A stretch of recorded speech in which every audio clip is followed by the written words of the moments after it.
Good evening to all our viewers. Welcome to the Evening Review Show. I'm your host, Matthias Haufiko. Well, the government having declared a state of emergency due to the prevailing drought conditions earlier this year, and an announcement that was subsequently followed up by the World Food Programme that indicated that at least 1.4 million Namibians are facing acute food insecurity. Government has moved towards a project aimed at meeting those who are hard hit by the drought to really ensure that they survive by introducing a culling project to ensure that they are fed. Government indicated that 700 animals will be culled. Of course, some animal rights groups have voiced their opposition towards this, and we have in studio tonight Mr. Nrupesh Soni. Mr. Soni, good evening and welcome to the show. Good evening. Thanks a lot. Thanks for having me. This has been quite a very topical issue since it has been announced last month. All over online in public. What do you make of it? Yeah, it's been everywhere. Look, you can Google Namibia and everything online is about the culling. Yes. Unfortunately, there are so many factors around it. It's difficult to usually explain to all the media houses across the borders around the world that this is a very deep-rooted issue. It's a very complex one. It's not a straightforward as in, we killing the animals and feeding them to the poor. It's not that straightforward. Yeah. Well, there has been views to say that is this really the sustainable model that we should approach? Is it sustainable from the start? No, I think that's the discussion that needs to happen is that sustainability, longevity. Is this something we can keep doing every 4 years, every 6 years, every 2 years if we have a drought? With the world weather changing so drastically, we might have more droughts. Or we might have floods, then we might have flood relief because the the crops are destroyed. Again, we might have to do it. So is this a sustainable option? That's, I think, the more critical question, and having a plan around it, that's the utmost importance of the account. Look, Zimbabwe is doing it now because, we started it. There is an issue of overpopulation of elephants in certain parts of Namibia, in Botswana. So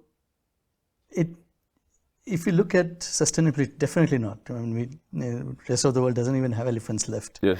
So if you look at it that point of view, no, it's not ideal. But priority is people. If people are dying of drought, we need to feed them.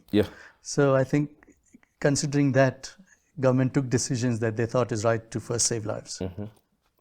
Well, the Namibian government has, of course, over the years also indicated that they need new ways to sustainably manage the wildlife population across the country. Is that one of those ways? Yes and no. We can relocate. There are other ways to sustain wildlife. But again, everything comes down to transparency also, because we need to know the numbers, the actual numbers. There are lots of conflicting figures out there. So that becomes a challenging issue to discuss when you don't have accurate numbers. Elephants, fine. If we say we have X amount of elephants, but what about the others? Do we know how many hippos we have? Do we know how many of the other animals that we're killing we have? And apart from all of that, the 700 or so animals, how much meat is there? How many people can it sustain for how long? Approximate calculations show it can sustain a few thousand people for a few days, a week, or maybe 2 weeks. What about after that? What are the plans for storage of the meat, hunting of the meat? There are so many other factors to consider. Is it worth the exercise and costs involved to rather not just buy food? So what would you say are some of the advantages and disadvantages that you could think of from the top of your head? No, advantages, I can't think of really any big advantage of reducing wildlife. Namibia is the least densely populated country in the world. We have enough space. We do have a problem of human-wildlife conflict. A lot of these decisions to cull elephants were taken actually a while ago, last year already, to cull some of the elephants because of human-wildlife conflict. So there's an overlap of conflict of information where one side we're being told it's because of drought. The other side, they had already decided to cull some elephants to reduce population. In a country of this size, do 100 elephants make a difference? It's one of those questions. But disadvantage is it just doesn't look well for tourism. it just, if you Google Namibia and if all the articles are around culling with biased opinions, it makes it difficult for a tourist to then decide whether to come to Namibia. Yeah. Because they might think we don't have water, we have drought, we have other restrictions in place. They might not travel here. So one has to be very careful how we package the whole thing and how we market it. Just before we get to the tourism aspect of this entire conversation, some community members would argue it's easy for, say, let's not do this. But when the elephants come and destroy the crop fields and homestead, it's a different story. So how do we balance that sort of narrative with what's happening on the ground? From what I know of the ministry program for human-wildlife conflict, if an incident occurs like that, they do identify the elephants that become a nuisance. And then they kind of know which ones, target them, hunt them down, which is okay. Then they know which ones. But in this case, the problem is a lot of elephants earmarked are desert-adapted elephants, which is on the other side of Namibia, where tourism is again main. The tourists go there to see the elephants. So those decisions, how they were made, why were they made, where there are no people around, and it's in Damaraland where it's desert-adapted elephants. So that transparency hasn't been very forthcoming. So I mean, if we know that information. Apart from that, foreign hunters coming through hunting outfits to hunt these animals, is there money generated from there? Where is that money going? Is it going straight to drought relief, or is it going to Ministry of Tourism, Environment, Forestry and Tourism? Those things are not being answered. And that's, I think, what creates that frustration around it, that this is just one-faceted culling of animals and nothing else is being discussed around it. You, of course, the founder of Namibia Travel and Tourism Forum. What has been the response from the industry? It's very interesting because there has been understanding from the industry. There hasn't been massive concern on the actual culling, but the concern is how it looks like from the outside. Because the moment National Geographic, other big productions start writing about it, it becomes a challenge to now market Namibia. And when somebody searches for Namibia, if the top 10 results are we're killing animals, it does become a challenge in marketing. Namibia Tourism Board has not really said anything about it. And I feel on the tourism side, officially, there needs to be some more discussions around it. But I think, look, I mean, we all know in tourism that there are conservation efforts. There's hunting happens for conservation, and it does help the communities and conservancies around the country. So I think that's where tourism looks at it. It's part of tourism. It's part of Namibian tourism. Hunting is part of Namibian tourism. You've indicated that perhaps from a marketing perspective, this would make it difficult. Are there any policy interventions that one could think of on how to address, to deal with this matter? It's always been challenging from that front because it's not easy to convince somebody who doesn't live in Namibia or Africa why hunting is necessary. And it always polarizes people. Any discussion, anytime you bring up hunting. And hunting is something Google, Facebook, social media doesn't allow you to market. So it becomes a challenge. Even if you write the word hunting, a lot of articles are banned on social media. So how do you have to start looking at different ways to create awareness programs around it, teach people around it. At the airport, create awareness around it. And again, coming back to transparency, if we have more information how it really helps the industry and the country, it will gain a lot more support. Apart from the issue of just culling the animals and then distributing the meat to needy community members, what other benefits are there to reap from this culling exercise? I don't think there are any actual benefits except, we're doing it for the meat, for the people affected with drought. I think if we had a lot more drought relief programs in place, I know India and a couple of other countries are donating a lot of food to us to help with the drought, which will help mitigate the impact of it, which is culling of the animals. But at the same time, animals also don't have much to eat. And because of drought, they are also impacted. So if they die a natural cause death somewhere, I think that's one of the reasons they decided to, with the culling was that. But in terms of benefit, I don't think it benefits anyone except, like you said, the food part of it. Yeah. Most of the noise seems to be coming from outside. You've indicated international publications have written on these things. Namibia has always sort of been on the other end when it comes to these global conservation efforts, where our wildlife management strategies always seem to be in opposition to what the direction where the whole world is going. Where are we not getting it right as a country to ensure that we are aligned to the global conservancy efforts? But every country is different. And then I'll say, look, Namibia is a completely different demographics. Population is smaller than the amount of animals we have. If you look at bigger countries, they have a lot more people and very less space. That's why they build tall high rises. So they don't understand how Namibia works, how Botswana works, how Zimbabwe works. And I think that's again comes down to awareness and education. For instance, ministry just had a statement saying we are culling so many animals, and that's it. They haven't had further engagement, discussions around it openly, where even criticism, they could address it if they had an open discussion platform. And that is a key in making others understand, because just from one press statement, how many international publications do you think received that statement, wrote their articles based on that? Because if you look at 50% of the publications, the numbers are wrong. They're writing, some are writing 500 animals, some are writing 200 elephants. So everybody's writing different figures because there's no open channel for discussion around it.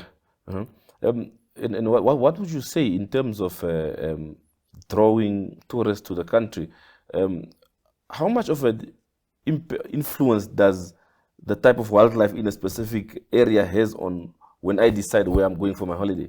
So if you go to Etosha, if there are fewer elephants, you won't notice. If you go to Katima, you won't notice there are fewer elephants in the country or 100 less elephants.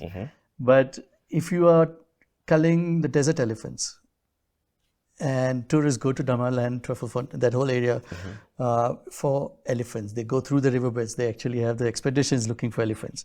And now if you reduce 13 of those, that makes a massive difference. Because then people stop coming for those excursions. And that is something I think government needs to look at and understand the impact. On one side, yes, there might not be big impact, but on the other side, you're looking at tourism, which brings a lot of money into the country. So as a domestic tourism industry, what are you and the rest of the stakeholders doing? We are where we are now. So what can be done? What's the way forward? It's one of those things like the visa issue. It's done. It's a decided thing. Apparently the culling has already started. So there's not much one can do. And I always believe, like, if the government has decided something, there would be discussions around, there would be planning around it. It's not like you wake up one day and decide. We have a structure in place with the ministries, government, state, region levels. So I'm sure they would have looked at a few aspects of it. But we don't know about that. We don't know what was consulted. But again, tourism was not consulted as a whole, or anyone from tourism before these kind of decisions were taken. So now that it's done, we just have to mitigate the impact, find ways to deal with it, and try and just convince them to say, look, at least leave the desert elephants alone, leave some of that wildlife that impacts tourism directly, and find other ways. So hypothetically, if the tourism industry was consulted, what would you have placed on the table? That's also very difficult to say. But we would have said, look at the studies from our side. Look at where the tourists go most. Again, an example of Etosha, Damaraland, all of those sides of the country. If we can see what you're proposing and we can find feedback from our side to say, leave these sections alone and let's find some other ways, then yes, we would have said, okay, we knew it was coming. And we could have also said in the press statement, explain a bit more about, tourism side of things or something. And that awareness is lacking because of lack of consultations. And I think ministry also need to looking at it as a two-way street to say, okay, we will start consulting before we make decisions like this. And linking it back to the visa issue. Nobody was consulted then as well, which directly impacts tourism. Okay. So from a wildlife management perspective, and we've seen over the years the type of debates that have erupted when government tries to implement certain measures to Yes. sort of have this control. And what do you think can we still do to really, I know you mentioned consultation now, but what can we still do to ensure that we are all on the same wavelength when certain decisions are taken? We are a democracy. It will never happen. In the sense that, look, we all have our viewpoints. We all have our different ways of looking at a single issue. Yeah. And this is where a lot of times government takes decisions and it will never please everyone. None of the decisions will have 100% support, especially when it comes to wildlife conservation, anything to do with tourism. And I feel going forward to have open discussions around it, and especially looking at data, numbers. How many animals do we have where? So again, with Damaraland, the desert adapted elephants, we know the numbers are very few. So why was that decision taken? You know, one can kind of get the meat from the other side of Namibia and still transport it there if your aim is to help the people there who don't have food. Yeah. But those are the smaller questions and things we need to better plan for, and technology can help. I mean, having proper platforms, statistics platform for the number of animals. I think Nexo does do game counts, but we still don't have those accurate numbers on a yearly basis. Yeah. And I think those things need to be opened up to public a bit more. Okay. Well, Mr. Soni, we head for a short break and we'll be back to continue this conversation. To our viewers, we head for a short break. Stay tuned.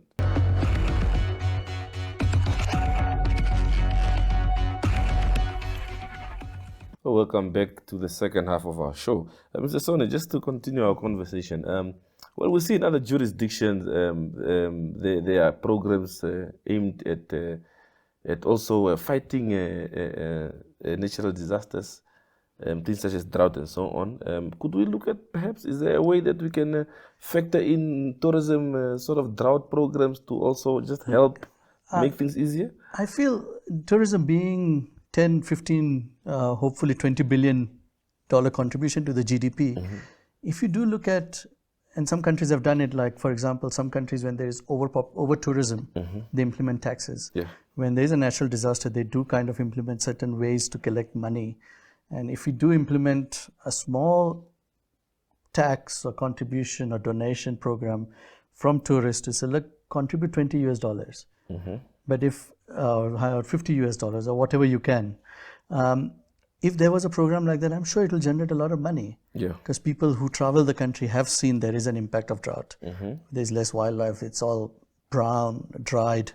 And if they think there's a program where they can help a bit, I'm sure that will help. At the airports, at Etosha gates, national park gates, if you just implement something properly, I think there's a chance of bringing in a lot of money to help with the drought and other issues. Yeah, but how would you model such a program? There are other countries who have done it, so I'm sure we can kind of learn from them. But you call it drought relief fund from Ministry of Tourism side. Why do we have to wait for one national government to say it? If tourism ministry starts it, or even privately we start it and say, look, let's just donate the funds to the drought relief. I'm sure it will generate some help. Having $1 million Namibian dollars for a couple of communities, it can sustain them for a while with some food products. So I feel those are the things we need to start looking at now before we have the next natural disaster, because now they look at what's happening in Europe with the floods.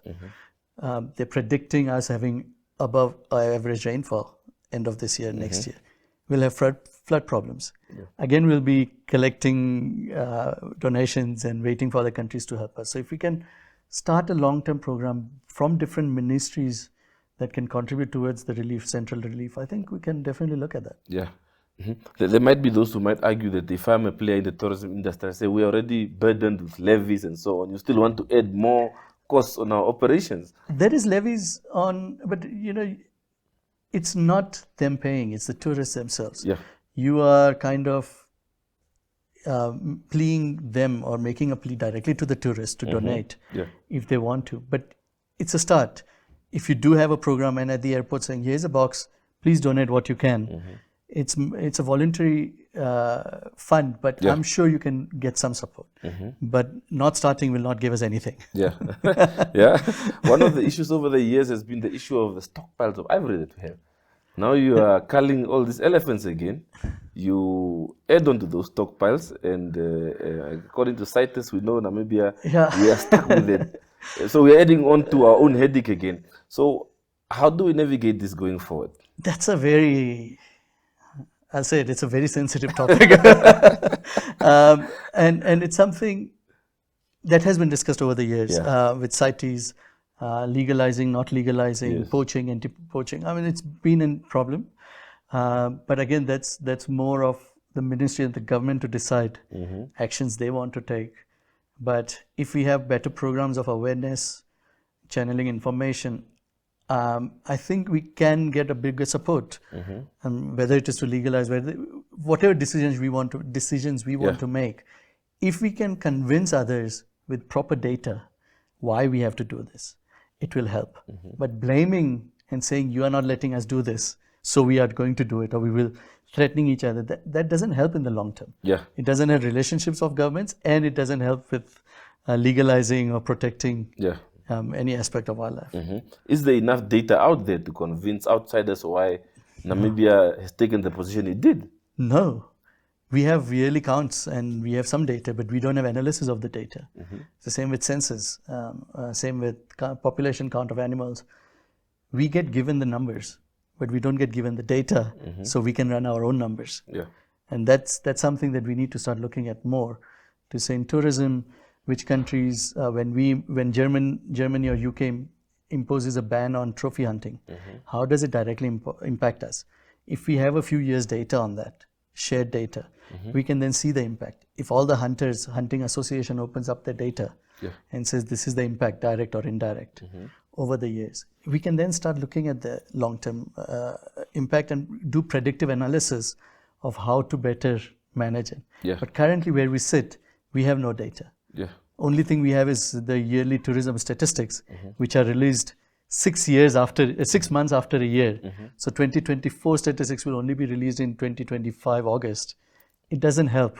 It should be more real-time accessible data.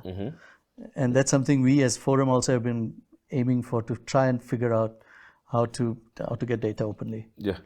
I know you did mention earlier on that each geographic location should be really taken on its own merits. And of course, Namibia and CITES, and while there are also other countries in the same discussions, do you think there's a certain element of brushing everyone with the same comb as far as this ivory stockpile debate is concerned? Look, CITES has its challenges. If you look at the CITES data, and I'm looking at just the data side of it, there are a lot of discrepancies. When I studied the CITES data last year, the amount of different things Namibia has exported versus the importing countries giving the same data, it doesn't add up. For example, if we have exported certain amount of zebra skins to certain country, when you look at that country's CITES data, it doesn't add up. So there is a discrepancy there. And that shows that there's a lot to be done even on that field.